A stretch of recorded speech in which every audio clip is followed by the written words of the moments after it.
ChatGPT Health has just launched, and it is a landmark moment for the health industry as it is going to play a huge role in how people approach their health in the future. And it is a huge opportunity if you are looking to build ChatGPT apps, because there's over 230 million people every single week that are asking ChatGPT health related queries. And with inside ChatGPT Health, ChatGPT is going to be surfacing other apps that support people with their health related queries. There's already examples of this. So Peloton has got a health app live, and so does All Trails, and there's many more that are going to come down the line. And so what we're going to do today is build a health ChatGPT app from scratch within the next 20 minutes. Stick with us, and we're going to go from idea to launch right now.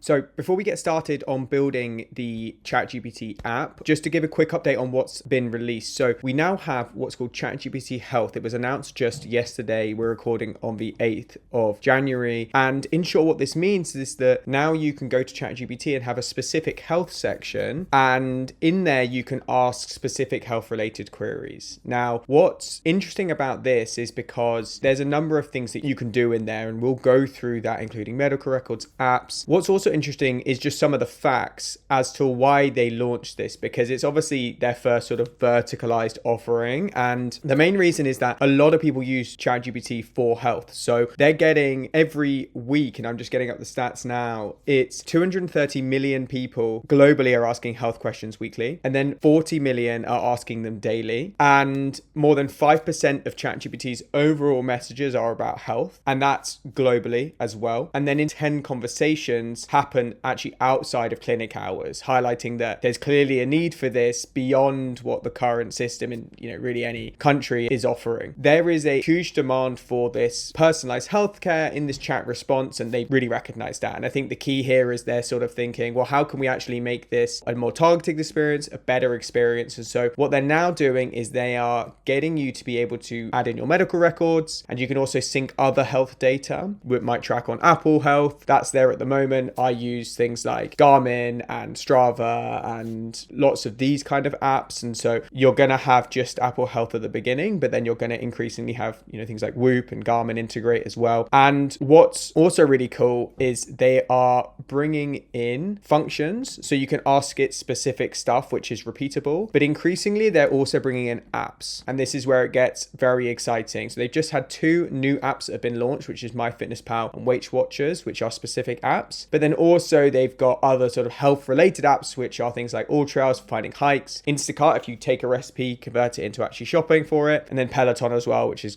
guided classes. So all related to health. And what's cool is that this now means that you can be in the ChatGPT Health section and then actually call in apps that help you further carry out the experience that's better than just doing it in ChatGPT, but it could surface an app instead. And just to show you a little bit more about what we know and think it could look like is you can see the health section here. You can have these sort of like quick check-ins, which is cool. And then let's say you're chatting with it, it can access your records, and then you can ask it particular questions, for example. I think there is huge surface area here for actually having ChatGPT health apps that are specific to a certain vertical. And I think we're definitely going to see all the big brands come in. Strava, for example, Garmin I mentioned, Whoop. It makes sense for them to be integrated. But in addition, there's just huge surface area for interesting apps. I've listed a couple here, things like a lab translator for certain types of results, or maybe it's a symptom tracker. So you've realized that you're having some symptoms and you want a way to continue to track that over the days and visually see how your symptoms are changing when you've tracked, and maybe patterns over time. Could be sleep helper, something that I probably need. I don't have the best sleep, and so I could potentially understand why I'm not sleeping, track those patterns, understand that visually over time within an application that I could easily recall. And actually the one that I thought we could do today is a recovery coach. This is going to, you could, for example, imagine within your health section that has your medical records, it might have Strava integrated, it has an understanding of your activity and what you're doing from a health perspective. If you have an injury, you could give it that injury or even give it the medical report, and then it could guide you to actually have an effective recovery process and do things like checking in and giving you exercises and stuff like this. Well, all of that said, what we're going to do is we're going to build our app. Now, I said we're going to do it in the next 20 minutes, and the way we're doing that is with Fractal. Now, Fractal is amazing. If you haven't tried it yet, I'd really suggest doing it. It's a no-code builder, so you literally don't have to touch any of the code, and you basically just have to prompt it. It's basically lovable for ChatGPT apps. And And what you can do is either just build it directly, so it will actually go take it through all the way to deployment. But what it will also do is you could just use it to prototype and understand what to build if you're an enterprise company. But this is amazing for most people because you can literally, with just a prompt, get an amazing ChatGPT app built. I've done a lot of testing with Fractal. So what I'm going to do today is show you also my approach for building really effective apps inside of it. So once you do, you'll be logged in and you can get started. And then what you want to try and do once you're in there is if you just click on a new app, you'll be taken to this screen and you want to start with a really good prompt. So what I've actually done is I've built a ChatGPT App Prompt Trainer. And so what that will do is you could give it the indication of what you want to build and it's going to generate a really good prompt for you. And so what I'm going to do is I actually created a prompt for this just earlier, just summarizing what I wanted to do.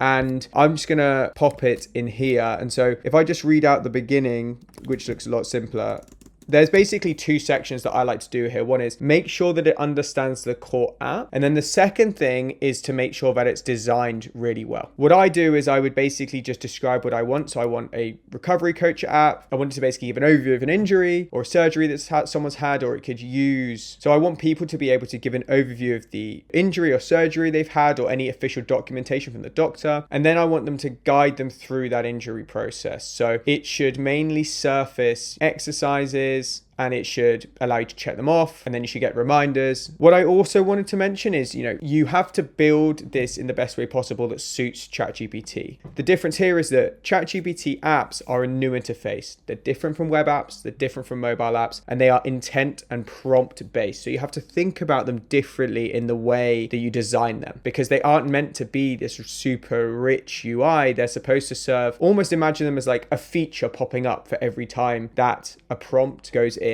And you could have multiple features of your ChatGPT app, but it's only going to surface one of those features at a time. And so this prompt builder is actually built with that in mind, and it's actually built on the back of the ChatGPT Apps SDK, which is their official documentation. What you want to do is you want to add a summary of the app you want to build there. It doesn't need to be massively detailed, but then what you want to do is you want to add brand guidelines. Now, the way that I do this is I take an app that I like, and then I just take a screenshot, and then I ask ChatGPT to basically create the brand guidelines for me. And I just explain exactly what I want to do. It's because I'm using it for an app that I'm building. And then what it does is it literally just spits out the exact guidelines. That's perfect. And I definitely recommend it. Take a website you like, take an app that you like, and then you can get brand guidelines for it. And then that's what you want to do. You want to enter the app description and the brand guidelines. Now, what you will then have is it will read the documents and it will spit out a prompt. The first thing you want to do is you want to just answer a couple of these questions. Now, in this instance, what I'm going to do is I'm just going to accept all of these because typically they're right in my experience, but you want to go through and just make sure the answers are correct to each of these that you're happy with. So these all look great.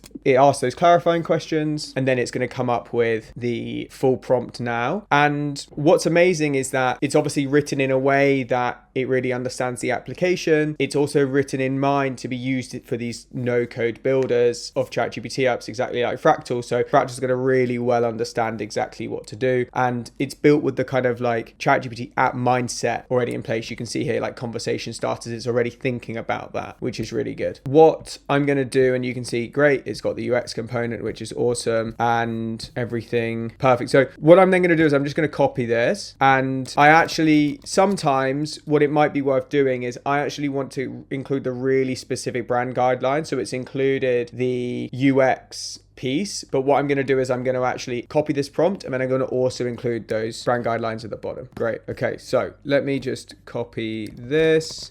We'll go to Fractal, post that in there, and then I'm going to get also the brand guidelines as well. I'm going to copy that in, and then just click start build. Now I'm going to call this Recovery App Build. Great. So it's just going to prepare the environment, and then it's going to start the agent. And what it will first do is it's going to create a plan. And so it's going to do some thinking. It's going to basically finalize that plan for you. And then what it's going to do is it's going to basically, once you've done, you can just approve with a build button, and then it's going to go and do the full build. Now, just to quickly mention, what I'm going to do is I'm going to just let this agent get to work. It can take somewhere between 5 to 10 to 15 minutes, depending on how big the build is. And then I'm going to resume the video and we're going to look at what the output is. Okay, great. Now that's all done. So you can see here, it's basically gone through and the agent is very detailed. And you can see here, it's gone through doing a load of actions. It is really powerful. It is basically completely finished the app and it's done it in exactly the guidelines that I was looking for. What you're seeing here is you've got mobile and desktop, so it will load widgets for the different pieces so you can see how it looks. And what it's done is it's basically created different tools. Now, if you've not built a ChatGPT app before, different tools are basically the different functions of what the app can do. It's the different screens. It's decided the screens, and what it's done is it's first of all got a screen which is creating the recovery plan, safety guidelines, which is really important. It's a health app, then the road to recovery, and then specific exercises per day. And then it's also got, a daily routine, which is all the exercise that we want. I can log in and check in and make sure that I'm continuing with my streak. I can get exercise details. So actually click on each exercise, get the details there. And then I can also update the plan if I want to, for example. And this shows you also the kind of prompt that would happen if you wanted to actually just pull up that section. Why I quite like this example as well is I think it gives you a really good overview as to why you would want an app in this space as well. Because if you're doing this just directly in ChatGPT, you don't have any visual to understand your streaks or really see an exercise routine. You can imagine visuals in there and a video that you can click into to understand it. And it's going to track it over time just in a nice visual UI. If you don't have that visual UI, it's really not a great experience. So that is one-shotted, by the way. I have not had to do any prompting to get this kind of output, which is awesome. So typically what you would do if you want to make updates, you just have to ask it here, prompt, and the agent will build it for you. In terms of deploying, this is the next section. You want to test your app inside ChatGPT. So if you click deploy here, what this is doing is this is all built on something called MCP, which is a protocol, model context protocol. And it is actually, when you're deploying it, creating an MCP server and putting it on that server. So that means that it's hosted. It can be accessed by the public. So what you're going to get is you're going to be given an ID for the project. And then what you can do is within ChatGPT, you can use that ID to go and test it directly. If I go to ChatGPT, I can just show you in the meantime while we wait for that URL. What you do here is when you're in ChatGPT, you need to have a pro subscription of some kind, so either pro or enterprise. You then want to go to your settings and you go to personalization. And then in personalization, you've got this app section. So if you click here, you go to the App Store and then you can see, various different apps that you've tried and connected with, apps you've built that are in draft. And then if you go on advanced settings, you can see developer mode here. So what I want to do is I actually just want to click create an app. Then you get this instructions to create an app. So I will go back to Fractal. I can click on my deploy link and then I can go back in and click here. That's in there. I can then call it Recovery Health App. And then you don't want any auth. Auth just means you have to do an authorization, i.e. log in to access the app. And then I understand that, so I can click create. Now that then basically means that that app that you just saw and was just generated in Fractal is now live to use just for me. So in this developer environment, what I can do now is I can go Recovery Health App. Then I'm going to say, I have just injured my Achilles running and I want to have a recovery plan to help it improve. Could you please suggest a plan for me? Now, what you want to do when you're testing your app is, and I'll do separate videos on this, but you want to run a number of different prompts and edge cases to test how it responds. But it's good just to show in this video, an example of how someone might actually use it. Now you can see here, it's understood. I can just click create plan, and what it's going to do now is then pull up that main feature so you can actually recognize this from it. So I asked it to create the plan, and then what it's done is it's pulled up the create recovery plan tool. And yeah, you can see here what it's done is it started to say control, with rice. I'm assuming that's not the food. Let's have a look at what it's saying. Calm goal. So you can see here what it's done is it's first of all got safety guidelines, which are important. What it can do, current restrictions, and then it's got this roadmap of just a 4-week plan and days exercises, and I can even click and get full screen, which is really nice as well. And then I've even got things like scheduled check-in and everything like that. That's awesome. This is just one of the use cases. I could say, show me the first exercises, and then it will pull up the app and then think, okay, what is the best feature that I could be showing them now? And then it's now got today, for example, the different exercises exercises that we want to do within this session. Very happy with this. Once you've done some testing, you're going to want to go backwards and forwards and do some adjustments. You're then going to want to basically do what's called a publish. You go here, and what you can now do is then basically go through this process of publishing to the OpenAI App Store. What's really cool about Fractal is typically when you build one of these apps outside of Fractal, you have to actually go through and do this process of all of the different applications to submit your app. If any of you are mobile app builders, you, like with Apple, have to do a load of different submission criteria and always make sure that they've approved your app before it goes live. What Fractal has done is they basically auto-generate this for you based on the app, which is really cool because it saves an absolute huge amount of time. And what we also want to make sure, by the way, when you're doing this is really, really important for metadata and getting your app found. We are experts in app discoverability and have done a huge amount of research in this space. So we'll be sharing more on that soon, and we're doing dedicated content and videos on it. I'll share more in the comments around app discoverability and where you can learn more. But as you can see here, all of this is done, and really this does take a long time to do because each one of these has got these tools. And the idea is it will say for a tool, how is that tool going to be used? So you can see here, it's done everything for us. I do need to do something called a domain verification. So I'm going to just skip past that. Basically is where you have to verify the ownership of the domain that you're publishing to. It's also then gone and done test cases, which is amazing. The idea of a test case is you want to show when should it reply. So if it says something like, for example, create this recovery plan, view the exercises, like log in with daily check-ins on my symptoms. I do want the app to appear, and what I want to happen is it to trigger this tool and then get this outcome. So it helps ChatGPT to learn when to call your app. The negative test cases are basically doing the opposite. It's showing this is when it shouldn't respond, because you also don't want your app to appear when it shouldn't appear. Then we want to add screenshots. We also want to do the global settings. This basically is where you can just choose where you want your app to be seen in which countries. So if it's a health app, you want to be making sure you're very specific on the countries, and then that's everything. You're ready to submit. That's a very quick overview and shows you how you can get an app from build to live. I think that it's really, really interesting, the ChatGPT app health space, and there's going to be a ton of innovation that happens to support people and that ChatGPT health ecosystem. Very excited what you guys will build. If you want to check out in the comments any more details, you can join the